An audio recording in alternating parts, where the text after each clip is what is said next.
right, welcome to the Paranormal Highway. I'm your host, Eric of the Paranormal Highway. Today, on What's the Bigger Story? Is it Barney and Betty Hill, isn't it? Or is it Travis Walton? Right now, while the intro plays, I want you to go and vote in the poll. Now, there's no right or wrong answer. There's different reasons on why one story is stronger than the other. You know, so put in your vote. Don't worry about it. And then we're going to talk about the vote. I'm going to play some videos on maybe, maybe I could sway you on would you vote now to change it to after these videos? I don't know. That's the beautiful thing about this. We're going to discuss probably the two most famous alien abduction stories out there. There might be others. But today, we're only talking about Barney and Betty Hill and Travis Walton. So get ready, strap on, get some popcorn, go to the bathroom, put in your votes, because, baby, we are ready to start now.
All right, I was just grooving in the background. All right, here we go. We got Barney Hill right there. You can see Barney and Betty, right? Two names, two people, easy picture. Over here, you got the good old Travis Walton with the Magnum PI mustache, Tom Selleck mustache, whatever you want to call it. These claims, both of them claim that they were abducted by a UFO, or they were abducted by something. But was it UFOs? Was it not? I don't think none of you would be here if you didn't think they were abducted by aliens. But what's the story? What's the bigger impact story to you guys? So that's what we're gonna find out. So I'm gonna play a couple videos, and one of the videos I am gonna show is actually from a channel I just discovered this morning. Smilek's top videos. I asked him to use the video, and looks like he's probably giving me the thumbs up to play his video. So let me get the video up. We're gonna play a few videos because I want you guys to get kind of the story of the background, just in case you don't know the story, just in case you don't know it. So am I on the wrong one? Hold on a second. Hold on. 60 years. Give me 1 second. Where did I even put the video? Give me a second. It's like my videos kind of disappear for a second. I had a folder. Oh, there it is. Okay, I found it. I apologize. Unprofessional, right? So unprofessional. So let me get back to StreamYard, because when you update StreamYard, sometimes you don't actually see it, and you got to go back out, come back in. So let's see here. Let's go to Barney Hill. It's so strange that when I go back here, it looks different than the folder that I'm looking. The Betty, here it is. All right, the Betty and Barney, here we go. Seekers of the unknown. Today, we plunge into the chilling depths of one of the most intense UFO incidents in recorded history, the abduction of Betty and Barney Hill. If this is your first time delving into the mysteries with us, please like, subscribe, and activate notifications. let's return to the night of September 19, 1961. Betty and Barney Hill are in the seclusion of New. First of all, were any of you born back in 1919? Were any of you born there? If you were, I am privileged how you get to live a long, awesome, beautiful life over 100. So if somebody have memories of this, it's probably your what do you call it? God damn it. I guess I need some more coffee. Your other life, maybe you're reincarnated from Betty or Barney. You never know. So if you have memories of it, you're probably a reincarnation of Betty and Barney. Just letting you know, just saying. Hampshire's countryside, their way home from Niagara Falls lit only by their car's headlights. Suddenly, a large light punctures the night sky. Initially dismissed as a falling star or a plane, the intensifying brightness and erratic movement of the light soon triggers their dread. Barney, gripped by both fear and fascination, brings the car to a halt. Peering through his binoculars, he discerns an unusual and gigantic object with a kaleidoscope of lights. Panic now overtakes their curiosity. Barney scrambles back to the vehicle and they attempt to escape. What transpires next defies logic. A bizarre humming sound envelopes the car, followed by an unexplained tingling sensation. Suddenly, they find themselves inexplicably 35 miles further along their route, their memory of the past 2 hours a blank slate. Haunted by nightmares in the weeks following the incident, Betty relives their terrifying encounter. These night terrors prompt them to consult Dr. Benjamin Simon, a psychiatrist specializing in hypnosis. During separate sessions, Betty and Barney recount eerily identical tales of their abduction by otherworldly beings, their intrusive examination, and subsequent release. The chilling ordeal of the Hills ignited a global frenzy, becoming one of the most infamous and hotly debated alien abduction narratives. It spurred numerous cinematic adaptations, literary explorations, and kindled our morbid fascination with the impenetrable cosmos. While skeptics offer the theory of folie à deux, a shared delusional disorder, the strikingly coherent accounts given by Betty and Barney under hypnosis, coupled with tangible evidence like Betty's ripped dress, continues to fuel the unsettling debate. So, where do you stand? Were the Hills truly victims of an extraterrestrial violation, or could there be a more terrestrial explanation? Share your thoughts in the comments. Until our next chilling episode, remember, not all is as it seems, and the truth often lies where we least expect it. This is Smilex Top Videos, signing off. I want to say he did a great job on the video, just straight to the point, give you the information, kind of gives you an idea. So if you haven't ever heard of Betty, Barney Hill, I mean, I'm shocked if you're into the UFO community, if you're really into it, then you would know this story. But if you're not, well, great, this is fantastic. It's the first time you heard about them. Now, a couple of things. There was no other witnesses except for themselves. At least there was 2. Okay, so there's 2 of them. Now we'll talk about Travis Walton in a little bit. We got some more videos because we gotta shake. We gotta get the information flowing. We gotta get the information going here first. Betty Hill. Now, this is a news channel covering it. I like to show different angles, different channels doing different talks about the Barney Hill because I want you to see it from different, points of views in a lot of ways. So when you finally at the end of the both, you can change your vote, put in your vote. Because right now, if I look at the vote, it looks like Travis Walton is winning 59% to 41%. Now that doesn't shock me because, first of all, most people know Travis because he's still doing the UFO circuit. He's still out there, the movie. So the popularity is always going to be with Travis Walton because he's still alive. Now, if that's the reason why you vote, it's your vote. To me, I'm not going to vote on if they have a TV show or a movie or books. You know what I mean? I'm going to pick on what the bigger impact story and what do I feel what's more real. And it could be different reasons for you guys. What's more real on why you choose one or the other. So let me play this other video, 60 years since new. So this is about 60 years. Let me get this video ready. And I should have it right here. Here we go. 60 years since new Here we go. Today marks 60 years since Betty and Barney Hill, a New Hampshire couple, were allegedly abducted by aliens. It was the first widely publicized report of an alien abduction in the U.S. And as I came to learn, it shaped perception and popular culture.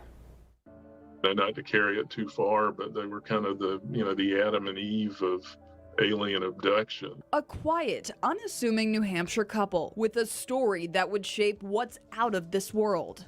Do you think that E.T. would look the way that E.T. looks without Betty and Barney Hill? No.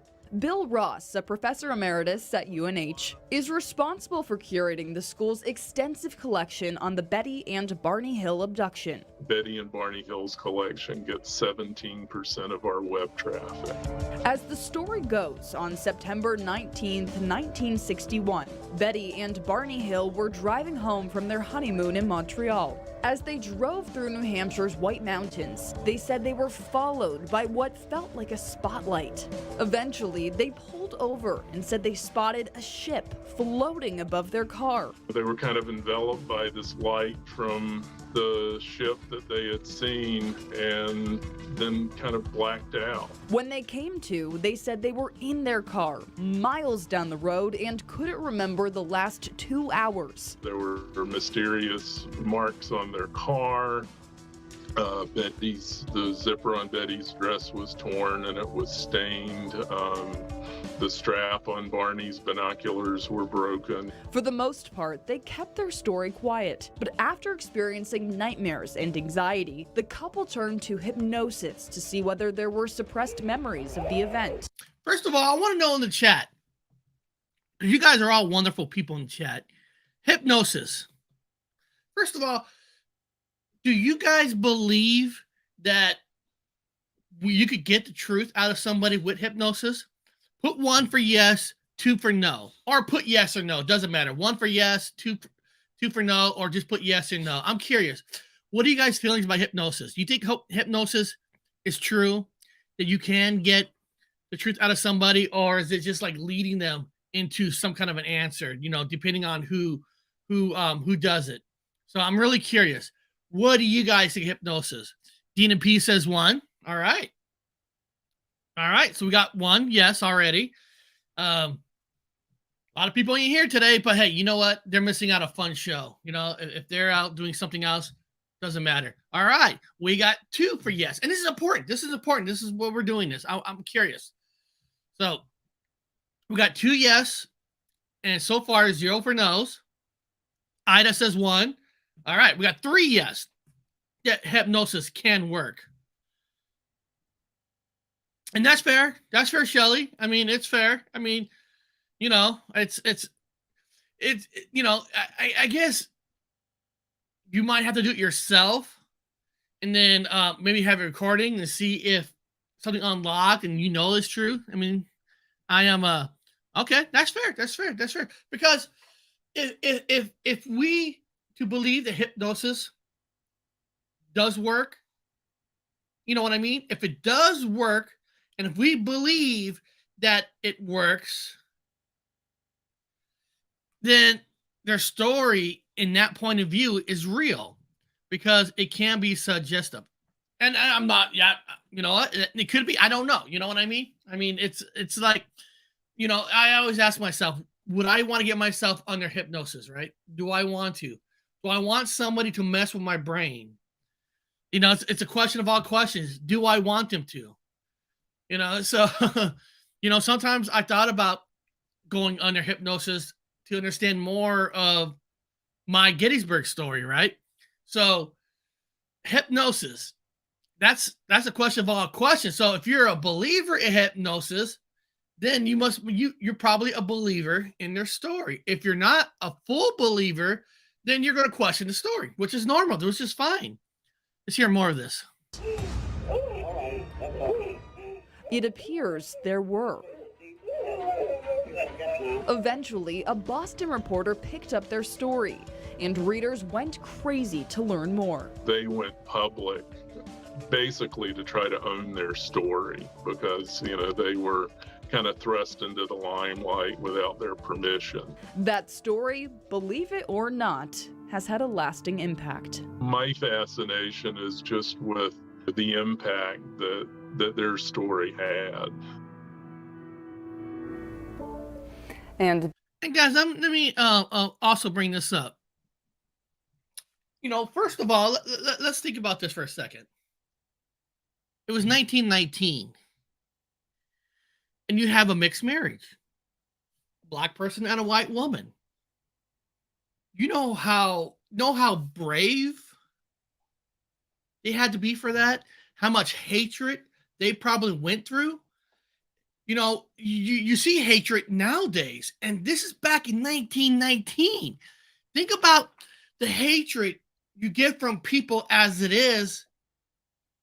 Would you come out with a story like this if it's fake? And I'm just saying, if you know what I mean? I mean, you have this hatred of, I think their marriage is beautiful. I think it's awesome. I support, you know what I mean? It's beautiful. It's love. It's everything. But the truth of the matter is, there's a lot of prejudice out there. And we're talking about 1919, where prejudice is just out of this world, literally out of this world. And so, would they want to put the limelight on themselves, knowing there's already hatred out there? And maybe, I mean, I don't know them personally.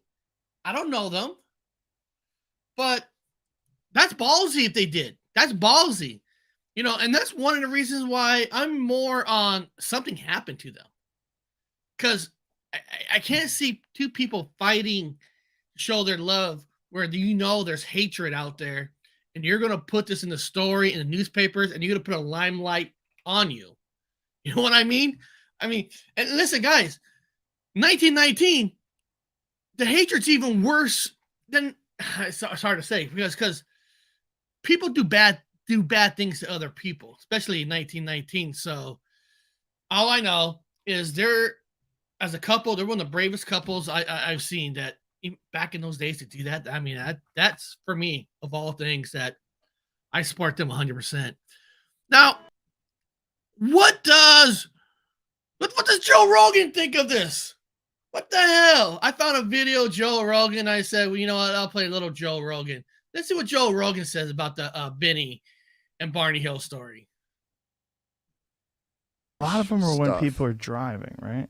There are many cases of driving, and often the car is cut out. Yeah. Engine stops. Yeah. One of my favorite ones is Betty and Barney Hill, and guys, hold on. I don't know why I'm saying 1919. I'm so sorry. It's 1961. I apologize. I apologize. I was reading something this morning, and 1919 came up. So I apologize so much to you guys. 1961, but we know 1961, the hatred is out there. So I apologize for saying 1919. Well, I don't know why I'm saying that. I read something about 1919 this morning, and all that. So I apologize. I apologize for that. Like I said, sometimes I need more coffee, or maybe I was just abducted by aliens. I don't know what it is. I apologize so much. And I should have caught myself accidentally saying that when the second video said 60 years anniversary. 1919. Wow. I thought it was 69. Oh, yeah. Hey, John, I guess you and I are having a Mandela effect. Look, that's my favorite number. See? I linked into Dina P's mind. That's what it was. Us and Dina P, we were thinking the same. So my apologies, and I want to thank Danny for bringing that up. Sometimes you don't know why, it is. Here, I'll start this over. I apologize. It's a fast video. Remember when people are driving, right? There are many cases of driving, and often the car is cut out. Yeah. Engine stops. Yeah. One of my favorite ones is Betty and Barney Hill, and there's a woman named Angela Hill who's a top UFC fighter, and her grandfather is Barney Hill. And I didn't even know until after I was done talking to her. Then she explained it to me. Huh. I was like, what? So I'm like, all right, next time We do a podcast. You got to tell me about your grandpa. I saw Mrs. Hill one time on an old TV show called Truth or Lies or something like that. And they would put people on a polygraph test on the show. They'd bring them out, interview them, tell your story. Then they did a polygraph right there and gave the result to the audience. And Mrs. Hill came out and passed it with flying colors. She stuck to her story about the whole abduction, passed the lie detector test, and I think she'd taken them before. The problem I have with that is hypnotic regression. Hypnotic regression is very odd, right? Because you can sort of suggest memories to people. I don't know what the hypnotic regression. Somebody said that in the chat. You can suggest. So I guess who's ever doing a session, you should record it and see how if something was suggest. I mean, I guess if I was gonna pay for somebody to get hypnotized or myself, I would, hire somebody. Don't tell them nothing. I mean, absolutely nothing. And maybe just give them a date, a year, somewhere where it's at to get to where the incident has happened, but not enough, because you're right. People can suggest. I mean, it's no different than you're watching a TV show, you're watching Ghost Adventures, and when you hear this sound and the noise, you don't know what it really is until Zach goes, it says, we're coming to get you. And then all of a sudden you hear that, you're like, oh my God, that's what I'm hearing. I'm coming to get you. They suggested it. It's already in your mind. It's planted and it's there. Now there's some words that right off the bat, but the ones that are iffy, it's a trick that a lot of paranormal shows do. I've heard one show had a clear sound and an iffy sound. They decided to go with the iffy sound, and they suggest it to make you think, because they can make you think of something that's a little bit more horror. And people are addicted to more horror and spookiness than just like, hey, want a cup of tea? You know what I mean? Was like, there's a problem with suggesting things to people in various states of vulnerability, that those things become false memories. It's really common. Like, as well as I do, right? The human memory is this incredibly flawed thing. And so if you're in a state like hypnosis and someone starts suggesting to you that perhaps you were involved in some incredible experience, and so was your husband, and this is what he saw, and did you see something similar? And then, I don't know. I'm just guessing. I just have a problem with hypnotic regression. You're right to have those concerns. I think most cases of alleged abductions that rely on that, you can't really assign any credibility to it. Right. What was interesting about the Hill case was that they had an individual who was trained and did not believe in this phenomenon, was not trying to lead them to that outcome. He was a military guy. And it was before this was a thing. Yes, that's what's interesting about it. So that's the first one of those. Yeah, right? So that had more credibility. Since that time, I think there have been real problems, serious problems with a lot of the... Now, it says something. First of all, the 1919 interesting. I'd love to write that down. Yeah, write it down. Maybe there's a reason why I was saying it. They said something awesome. There was no story like this before. So there wasn't like a place. So what I mean is, say they plan to fake this all along. They don't know what any kind of outcome will come out of it, because nothing like that has happened. Yes, you had stories of the Roswell crash, and you have the Mary Island incident of planes crashing, taking the ships, dead bodies, but abductions has never really was in the forefront. So this was kind of like the first time ever in the forefront. Does that give it meaning? Does that give it more truth? That's up to you. Does lie detector tests work? Actually, I'm going to show you. I'm going to do a lie detector on a person right now. We're going to see if the lie detector test really works. So guys, get ready for this. This is amazing footage of somebody doing a lie detector test. Are you ready for this? Now we're going to run a few tests. This is a simple lie detector. I'll ask you a few yes or no questions, and you just answer truthfully. Do you understand? Yes. Right there. You seen it. Lie detector test. I'm sorry, guys. I love that video.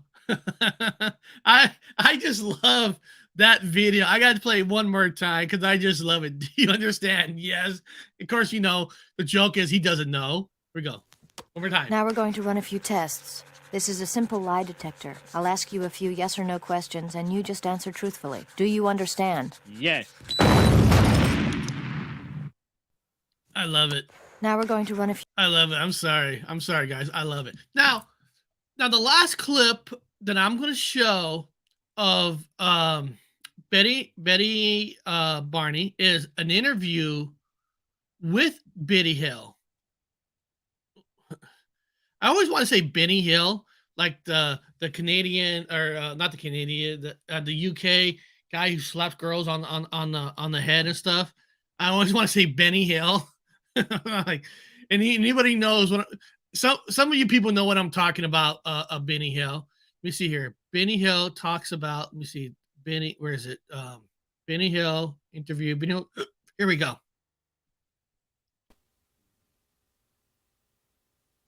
Betty Hill, now 78 and fondly referred to as the grandmother of UFO abductees, will not make the 50th anniversary of Roswell. But her belief that a flying saucer went down in that desert has never wavered. In many ways, she says, it was just an ordinary UFO crash, carrying travelers much like those who encountered Betty and her deceased husband, Barney. September 19, 1961. Barney and I driving home from Montreal. Saw a strange light in the sky, which changed direction, came in, started following us. In an area known as Indian Head, it came out over the highway, stopped in midair, and Barney got out with the binoculars in an attempt to identify this craft. You know, the old-fashioned straw hats that men used to wear, the flat crown and the brim, that's what it was shaped like. And then along one side, it had a big, big picture window, and it had dividers in it. And as he's looking up at it, and he could see people standing in the windows looking down at him, and the craft began to descend, and he had the feeling they were trying to kidnap him. He ran back to the car. We went speeding down the highway to avoid capture, and then later, they were standing in the middle of the road, blocking our way. This is what we saw when the car motor stalled out. I see. And they're separating and coming up towards us. This is your view, then, of the UFO people from out your car window? Right. Now, this is the real Betty, people.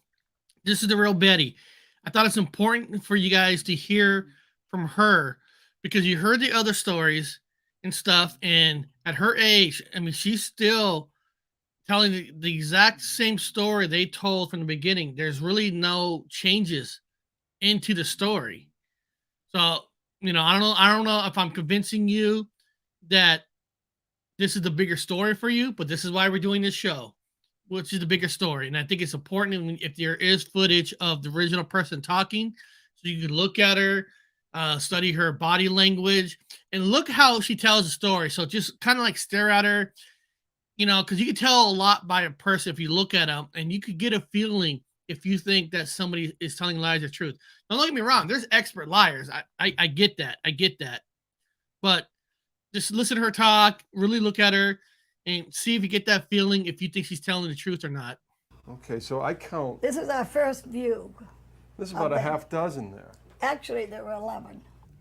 Talk to me about the features in here and what you remember. I mean, look at this one's face in particular. Tell me what we see there. You can see they're very human appearing. Yeah. Only here, you know, the eyes are wider spaced than ours. Okay. See? Right. The nose is smaller and a thin slit for a mouth. No hair. no protruding part of the ear.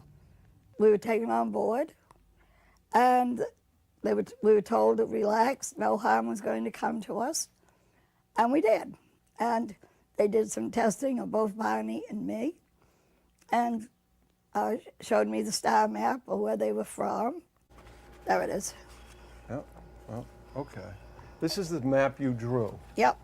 Now, this is amazing, because how much did you know about astronomy? Not a thing.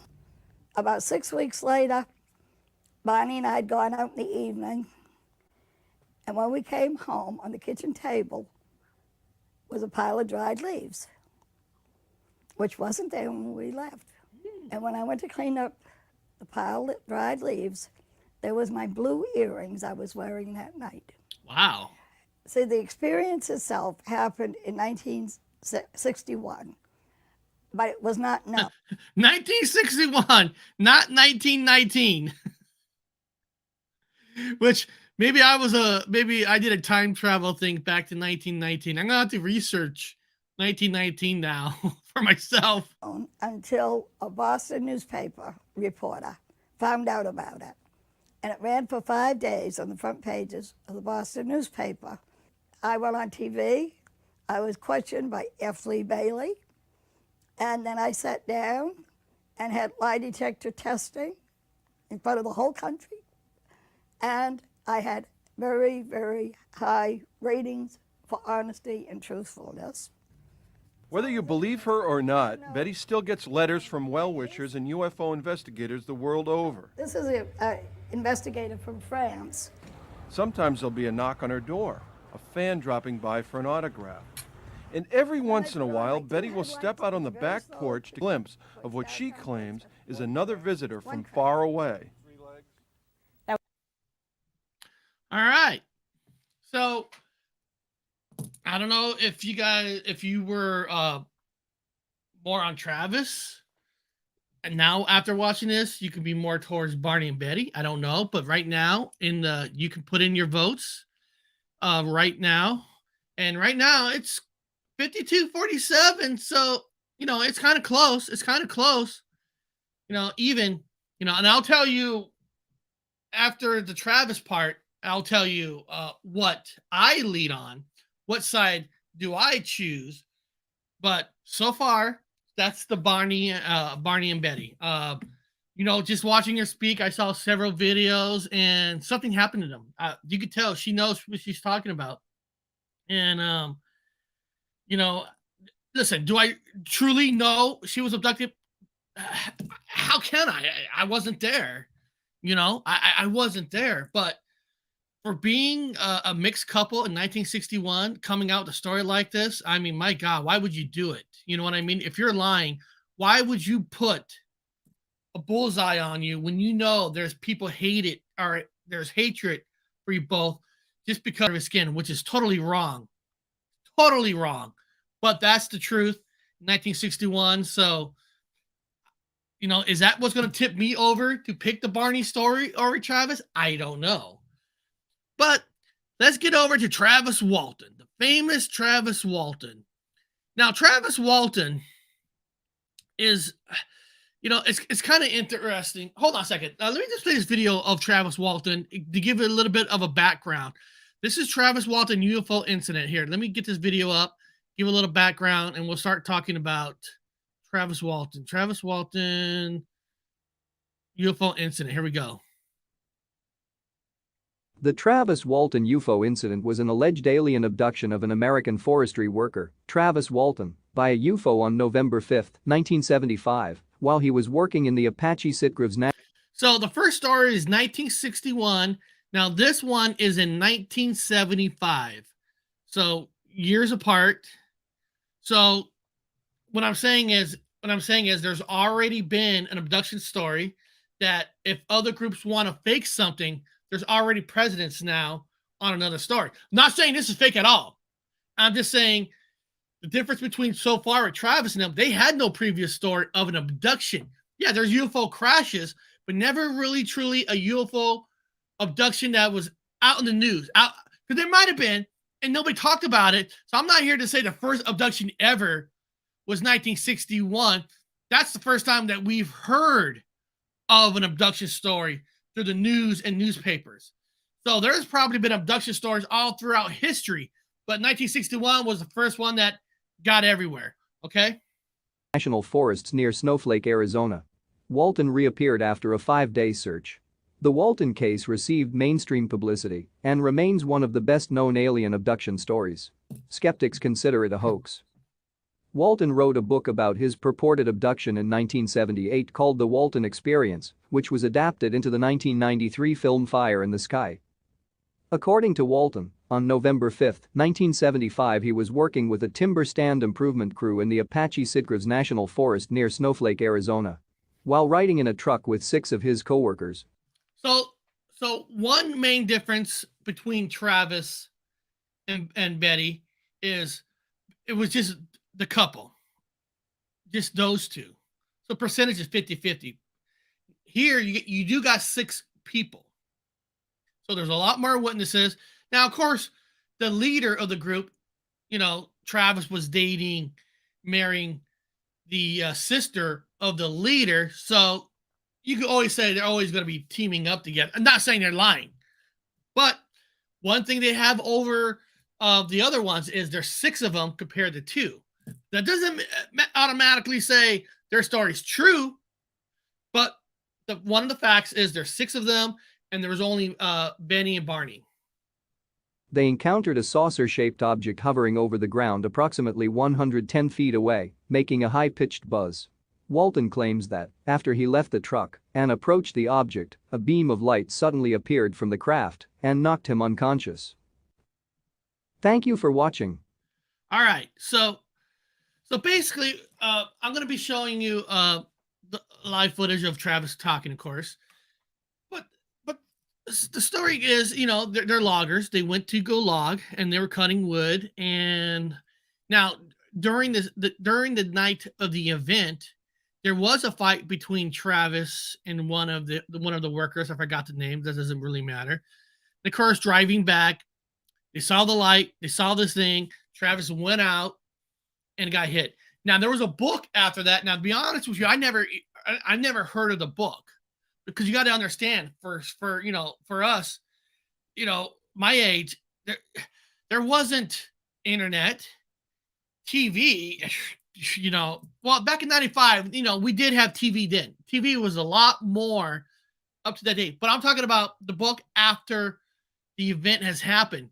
There was no books, and the only time you might get a chance to hear anything about a Travis Walton story if it was on In Search Of. Okay? So in 1995, you had the movie Fire in the Sky.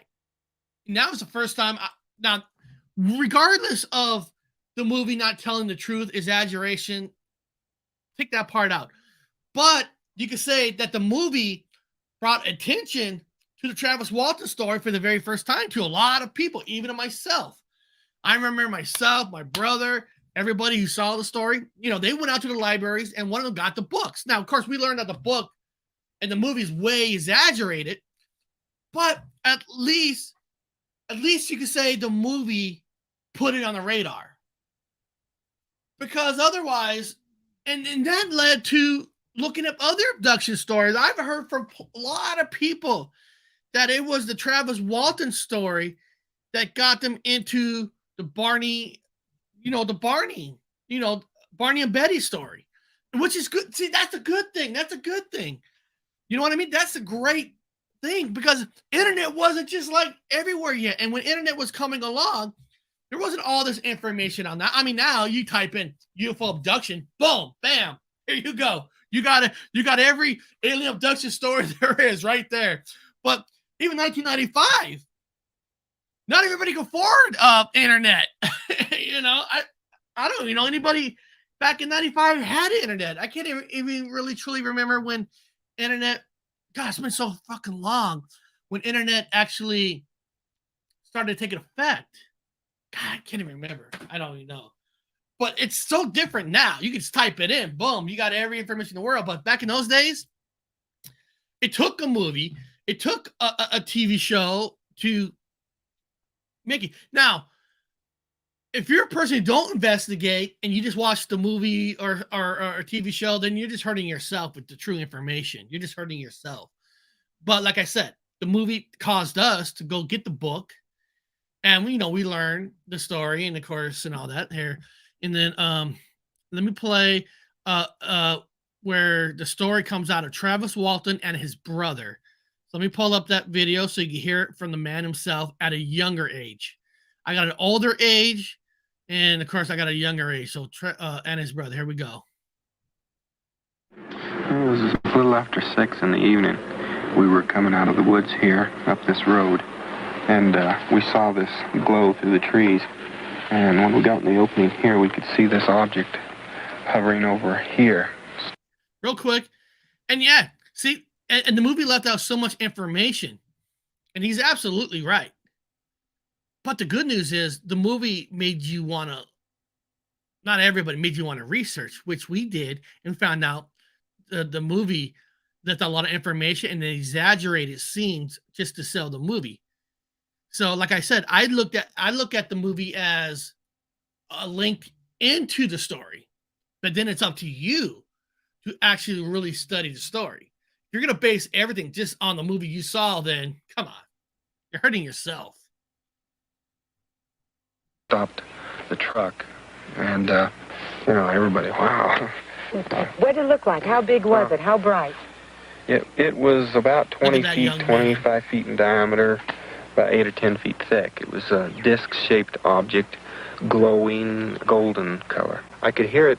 I shouldn't be pausing it, but Danny said it right. I got my first computer at Walmart e-machine in 1993. Love it. And good to AOL. You got mail. And dial-up modem took 15 minutes. Oh my God, the dial-up. Oh God, that was the first internet, and the dial-up and everything is so slow. I mean, that was. Oh man, young people just don't know. All they know is 5G, 4G, right?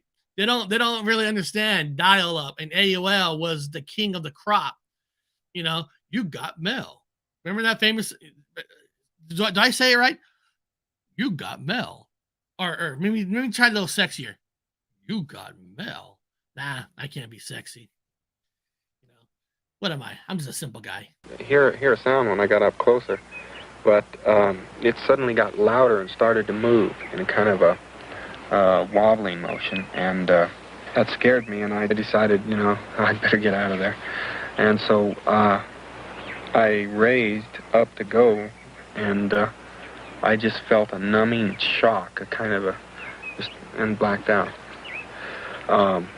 My coworkers, the guys in the truck, said they saw. And people, feel free to put in any additional information on this, just like Butchcraft family just did. Just like the whole lie detector part, they had 3 different FBI lie detector tech to come in and test all the guys. So if you guys want to add some information, please do put in the chat. This is a share. We all share information because not one person here know all the answers, know all the questions, whatever. So please share any additional information that you have. A beam come out of this craft and hit me in the head and the chest and knocked me backward. The next thing I knew, I was regaining consciousness, apparently inside the craft, and I was in a great deal of pain. I didn't just come to right, snap to. And I discovered these 3 creatures standing over me. I lashed out at them. I was backing away from them, and they came towards me. And I was really hysterical, and I screamed at them to get away from me. And they just stopped at one point there and just turned around and left the room, just all at once. I found myself on the pavement outside of the town of Heber. I was laying beside the road, and when I looked up, I saw a craft hovering above the road there, and then it just shot straight up out of sight. Well, if they had evidence, more conclusive than what I, am able to gather from what happened to me, then I would be willing to accept it. It's just that I accept the beings in a craft explanation, because it just works better, it fits better. It's so much, it's obvious that that's what it was to me. He spent 5 days on a UFO, he thinks. Now, there is some small time loss in there, but... Think about that. If it was all a hoax, and I'm not saying it is or not, that's one hell of a hoax, right? To be able to be out there for 5 days, because he was dehydration. He wasn't at somebody's house eating burgers and stuff because, they took him to the hospital. He was dehydrated. He was messed up. And there, like time loss, whatever. So if that was a hoax, that is the baddest motherfucker hoax I've ever seen. To be able, listen, a lot of people will sit there and say, I could hoax it. You try to be out in the woods for 5 days. And apparently when he disappeared, he had no water, no this, because you might say, well, they might have planted water and food out in the middle of the woods. Yeah, but then apparently the body that they found him in was the body of a person of 5 days. That's weird, right? I mean, I think it's strange. I think that's very strange. Let's hear the brother. For all intent and purposes, he spent 5 days on there. He did come in contact with some beings that are human-like, but they weren't humans. And he had quite an experience. He said he doesn't remember anything about a blue light in the first encounter last Wednesday. The blue light that they saw, he said, at that instant, felt like he got hit in the forehead with a baseball bat, and it knocked him out. And he woke up, he was aboard one of the craft. And they never spoke to him. They led him around by the hand. They wouldn't talk to him. They showed him this and that. And that's a damn good question. I wonder if the medical records are still sealed. That's a damn good question. Is there anybody in the chat that might have an answer to that? Because if the medical records are sealed, well, first of all, you just can't release medical records without the permission of course, Travis Walton.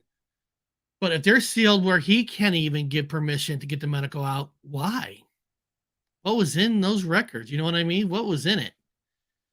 That's interesting. So does anybody know if the medical records are still sealed? That is a great question. And when they let him off, he woke up. Did he say they were friendly creatures?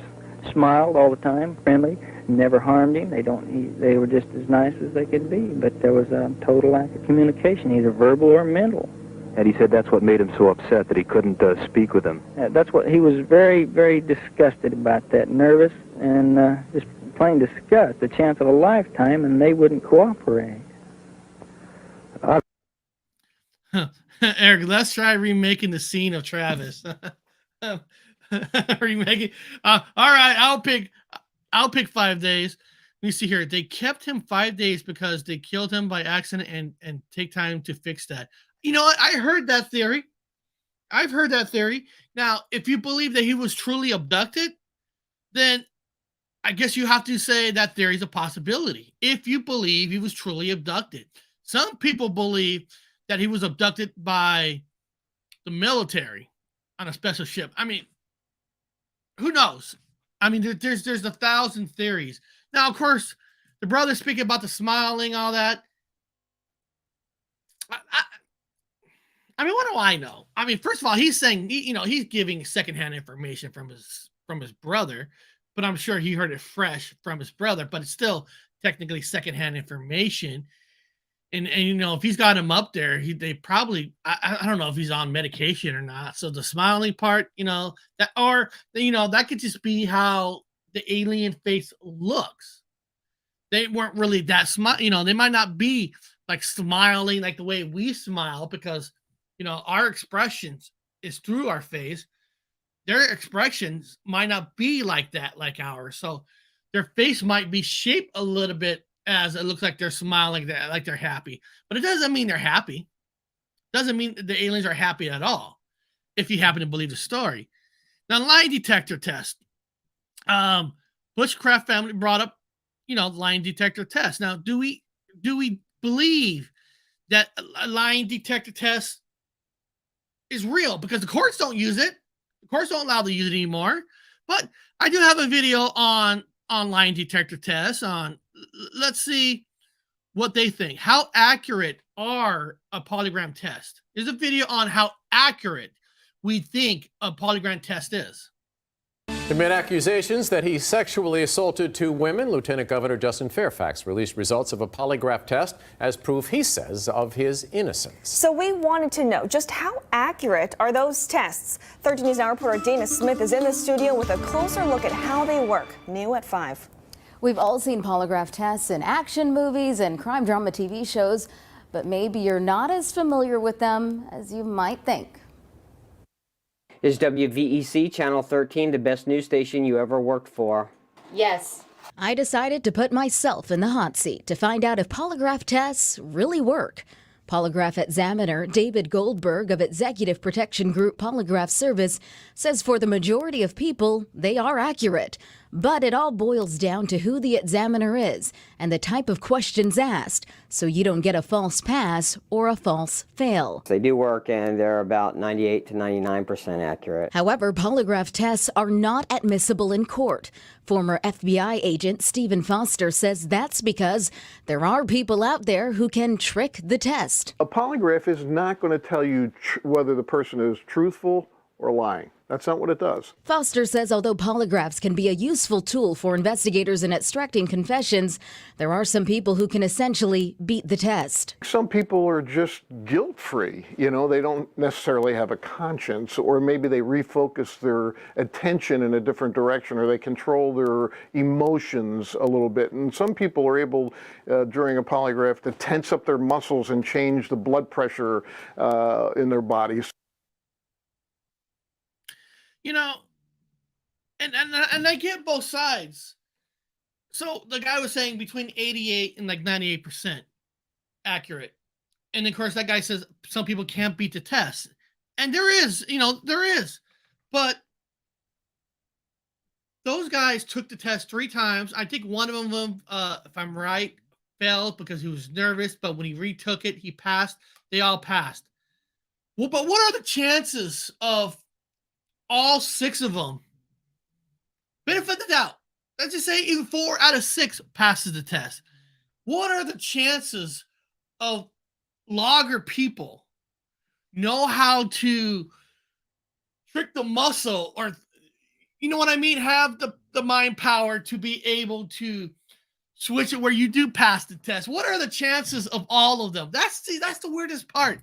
And I hear different people can pass it. Everybody thinks they can pass it. Almost everybody. You know, I wish we all took the test somehow with a simple questions. I mean, I wouldn't want to take the test with the wife, right? Wife or husband, you know, your wife, your husband, and all that. Because you know what kind of questions you're going to ask. You know, you like my food cooking? No. Bam. You know. Or do you like my food cooking? I will say yes, and then probably get hit on the head. Like, you're lying. What? So even if some people can, every time they took the test, a lot of times they passed it. I think they only felt like technically one guy felt once, but he passed it again. So what are the chances of that? Lumber people passing the test. You can learn to pass. Oh, I'm not saying you can't learn to pass, but do we believe that the 6 lumbermen learned the pass back in 1975? You know what I mean? I mean, we know more about lie detector tests now than they did in 1975. So, you know what I mean? I mean, I don't know. I mean, listen, anything's possible. I mean, just like this one. Now we're going to run a few tests. This is a simple lie detector. I'll ask you a few yes or no questions, and you just answer truthfully. Do you understand? Yes. You know what I mean? Now I'm gonna play one of the newer interviews from a friend of our channel that, you know, Anthony himself had a chance to interview Travis. So let me pull that up. So Anthony interviewed Travis.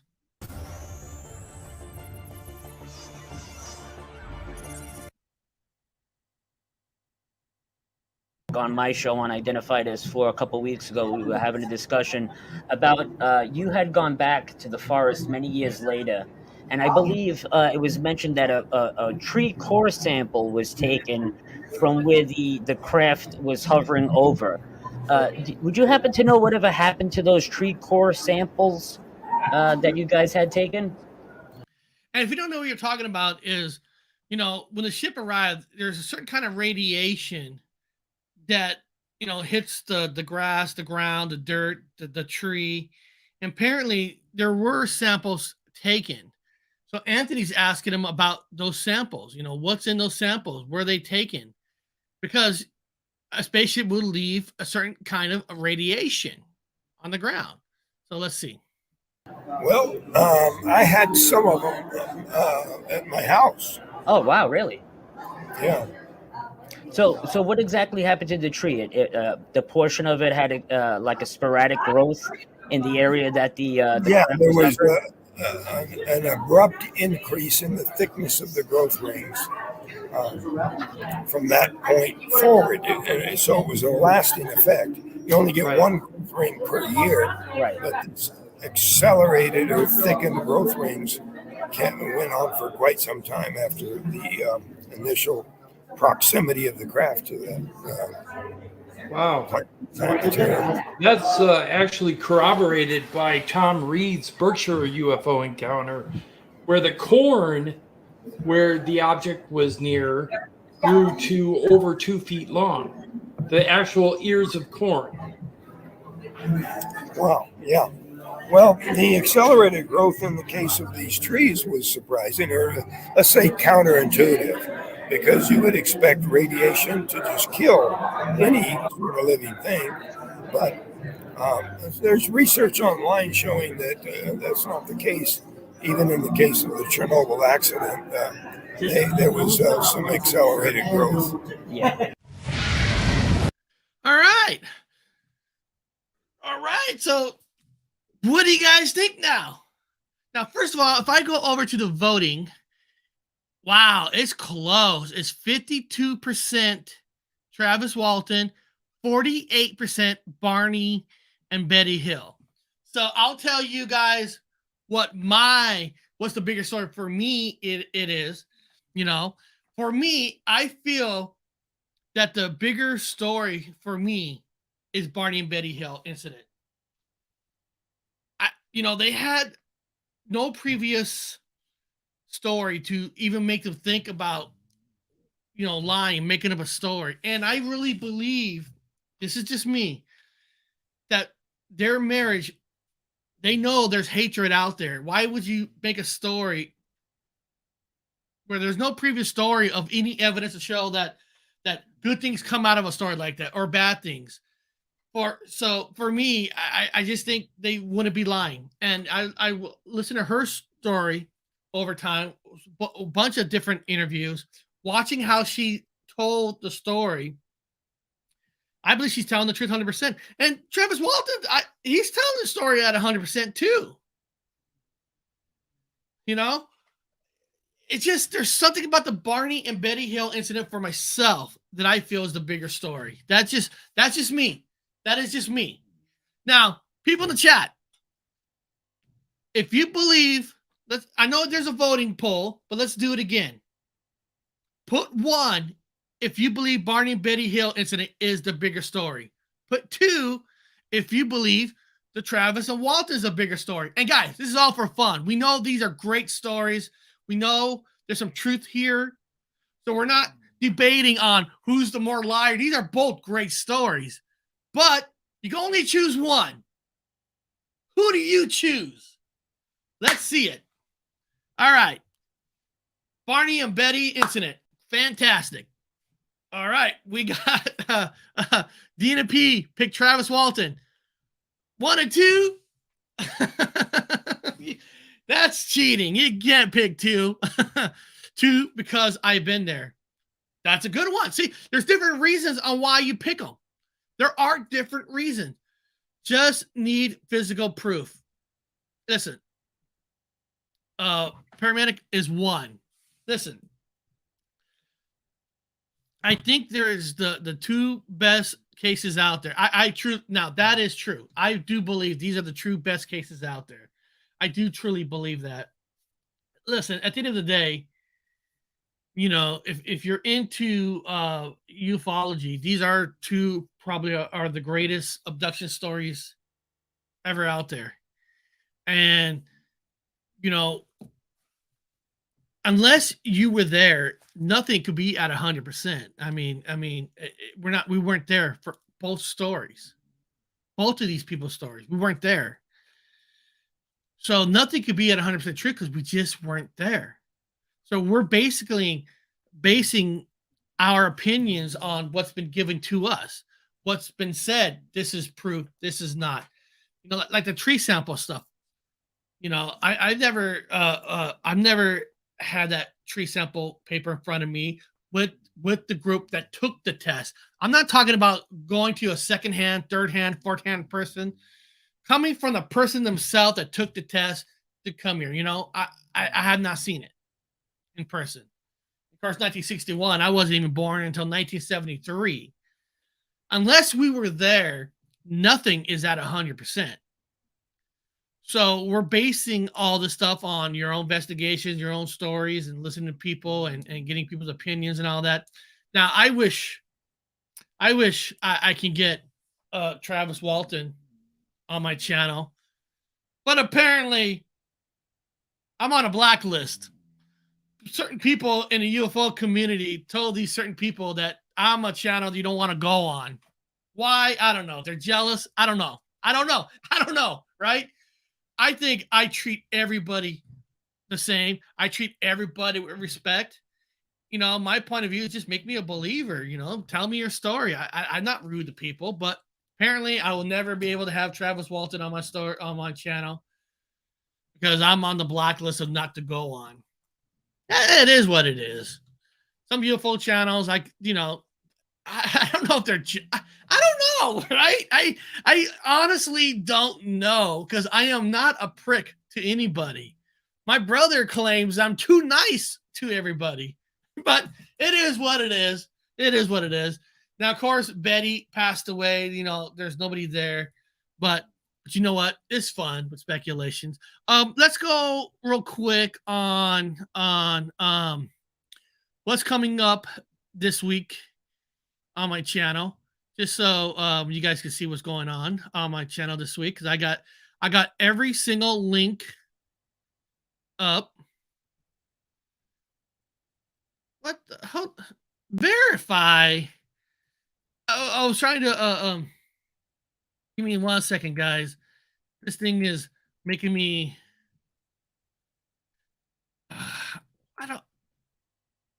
wow. This thing is actually making me verify it's me looking on my own page. So I have to verify it's you. Go to, so I gotta, let's see here. Weird. I can't believe that I got to do this to verify it's me. Okay, here we go. Yes, it's me. Yes, there's the number. Unbelievable. I can't believe I got to do that. Oh, wow. So here, let me go here 1 second. Let me go share screen. Right here. Okay, guys. So this is going on my channel this week. Tomorrow, we're going to be talking about the 10 Bigfoot stories that made the news. The 10 Bigfoot stories that made the news. So these are according to articles that these are the 10 biggest stories that ever made the news. If they aren't the biggest stories, I don't know. That's what we're going to figure out tomorrow, people. And then Thursday's show was suggested by our friend Exploring Harley. The 10 scariest countries in the world according to the Paranormal Activity Society. So I have a list of the 10 most paranormal haunted countries according to the Paranormal Society. Now, are they?